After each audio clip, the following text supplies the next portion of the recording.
स्वागत है सभी का आज के इस वीडियो में। मैं आशा करता हूं कि आप सभी ने अभी तक अपना प्री डीएलएड एग्ज़ाम में कितने नंबर बन रहे हैं इसको मिला लिए होंगे। एक संभावित नंबर आपको पता चल गया होगा कि कितने नंबर आपके बन रहे हैं, कितने आपने अचीव किए। तो अब आगे का प्रक्रिया क्या रहेगा, आगे आपका काउंसलिंग होगा। काउंसलिंग में बेसिकली आपको कॉलेज सिलेक्ट करना रहेगा।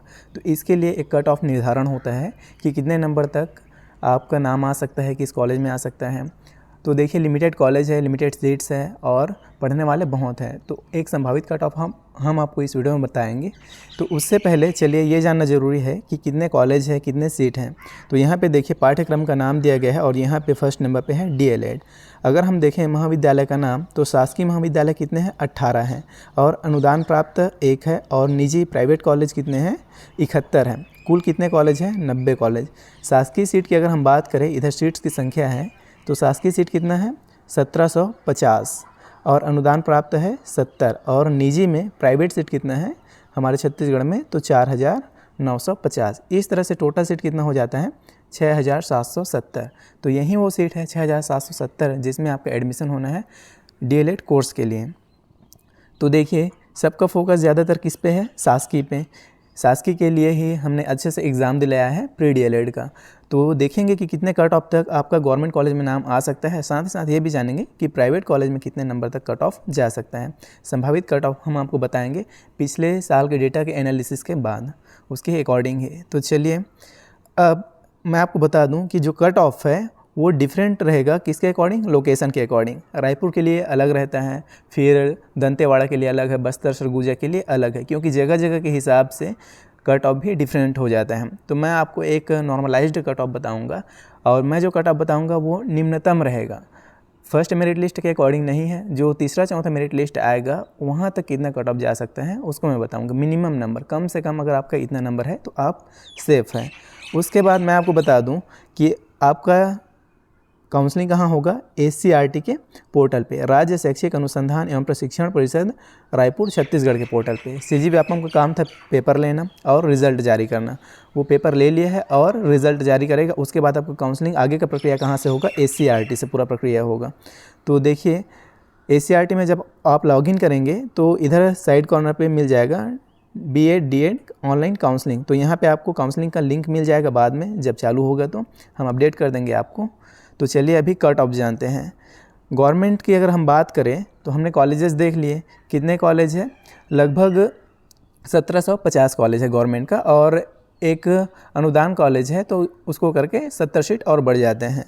तो अगर हम बात करें अनरिजर्व्ड यूआर कैटेगरी के, तो साइंस में मेल का जा सकता है 65+। अगर आपका 65+ है तो आप सेफ़ है। ये मान के चलिए तीसरे चौथे काउंसलिंग तक आपका नाम आ सकता है। याद रखेंगे, ये जो मैं नंबर बता रहा हूँ, कट ऑफ बता रहा हूँ, ये फर्स्ट मेरिट लिस्ट के अकॉर्डिंग नहीं है। फर्स्ट मेरिट लिस्ट में तो इससे काफ़ी ज़्यादा जा सकता है। अगर हम फीमेल की बात करें साइंस में, तो 62+ अगर आपका है तो आप सेफ़ हैं। उसके बाद नॉन साइंस का अगर देखें तो मेल अगर 63 नंबर है तो आप सेफ़ है और फीमेल अगर 60 नंबर है तो आप सेफ़ है। टेंशन लेने की ज़रूरत नहीं है, इतना नंबर तक आपका नाम आ सकता है। उसके बाद आगे है ओबीसी। अगर बात हम ओबीसी कैटेगरी की करें तो साइंस में देखेंगे तो मेल का 61+ है तो आप सेफ़ है। तीसरे चौथी काउंसलिंग तक आपका नाम आने का चांस हाई है। उसके बाद फीमेल का अगर 57 है तो आप सेफ़ हैं। 57 से ऊपर है तो आपको टेंशन लेने की ज़रूरत नहीं है। उसके बाद अगर नॉन साइंस में देखें तो मेल का अगर 57+ आ रहा है तो आपका नाम आ सकता है और फीमेल का अगर 54 नंबर से प्लस आ रहा है तो भी आपका नाम आ सकता है। वहीं पे अगर हम बात करें एससी कैटेगरी का, तो साइंस में देखेंगे मेल का होगा 57+ से ऊपर और फीमेल का होगा 52 नंबर से ऊपर। नॉन साइंस में वही नंबर, मेल का 56+ से है, 56 से ऊपर है तो आप सेफ़ हैं और फीमेल का अगर 52 से ऊपर है तो आप सेफ़ हैं। अब हम देखते हैं एसटी कैटेगरी का। तो देखिए, साइंस में देखेंगे तो मेल अगर 52 नंबर से आपका ज़्यादा है तो आपको टेंशन लेने की ज़रूरत नहीं है, आपका नाम इजीली आ जाएगा चौथे पाँचवें काउंसलिंग तक, क्योंकि कई बार मेरिट लिस्ट निकलते रहता है, कई बार तो 5-6 मेरिट लिस्ट भी निकल जाते हैं, है ना। तो उसके अकॉर्डिंग आपका अगर 52 से ऊपर है तो आपको टेंशन लेने की ज़रूरत नहीं है, आपका नाम आ जाएगा। वहीं अगर फीमेल की बात करें तो 50+ है और नॉन साइंस में देखें तो मेल का अगर 51+ है तो, और फीमेल का अगर 48+ है तो आप सेफ़ हैं। वहीं पे बात कर लेते हैं प्राइवेट कॉलेज में कहाँ तक आपका नाम आ सकता है। तो प्राइवेट कॉलेज में अगर देखें तो ये भी वेरी करता है लोकेशन के अकॉर्डिंग। अब पूरे स्टेट में अलग अलग लोकेशन पे लोकेटेड है इसके कॉलेजेस, तो वहाँ के अकॉर्डिंग जो नंबर है वो डिफ्रेंशिएट होता रहता है। तो एक अगर जनरली हम देखें तो यू आर अनरिजर्व्ड का जा सकता है 59+। अगर आपका 59+ है तो ये मान के चलिए प्राइवेट में आपका नाम आ जाएगा। ओबीसी का अगर आपका 53+ है तो आपका नाम आ जाएगा, और एससी में अगर 52+ है तो आपका नाम आ जाएगा। एसटी में वही नंबर चला जाता है 51+।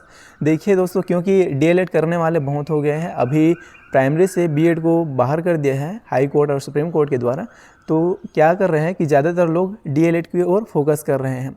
तो डीएलएड करने वाले ज़्यादा, इसीलिए इस बार कट ऑफ थोड़ा सा हाई जाने के चांसेस हैं। तो इस तरह से ये कट ऑफ हमने बताया है, ये संभावित कट ऑफ है, फाइनल नहीं है।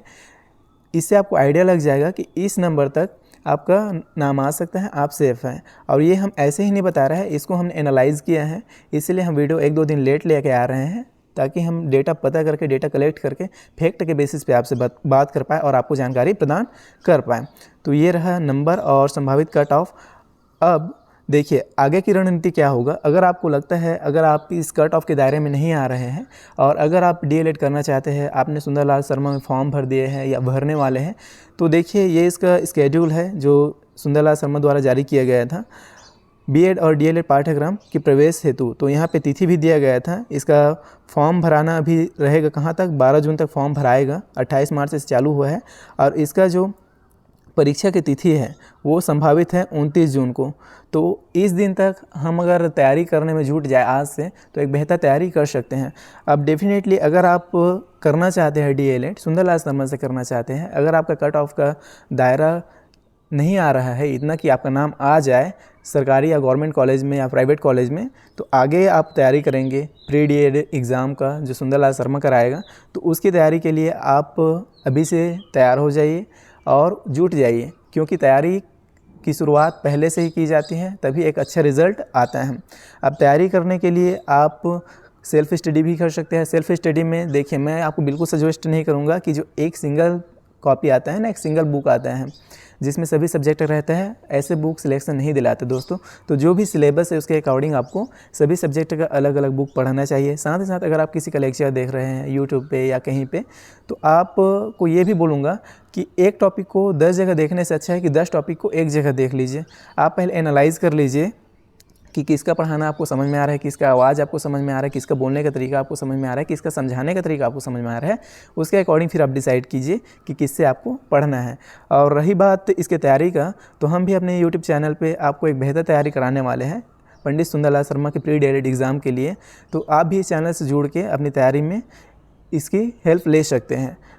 तो चैनल से जुड़ने के लिए अभी सब्सक्राइब कीजिए चैनल को, और अगर आपको ये वीडियो पसंद आया तो वीडियो को लाइक कीजिए। और हाँ, कमेंट में आप बताइए कि आपका कैटेगरी कौन सा है और आपका कितना नंबर आया है प्री डीएलएड एग्ज़ाम में। मैं आपसे मिलता हूँ नेक्स्ट वीडियो में, तब तक के लिए बाय।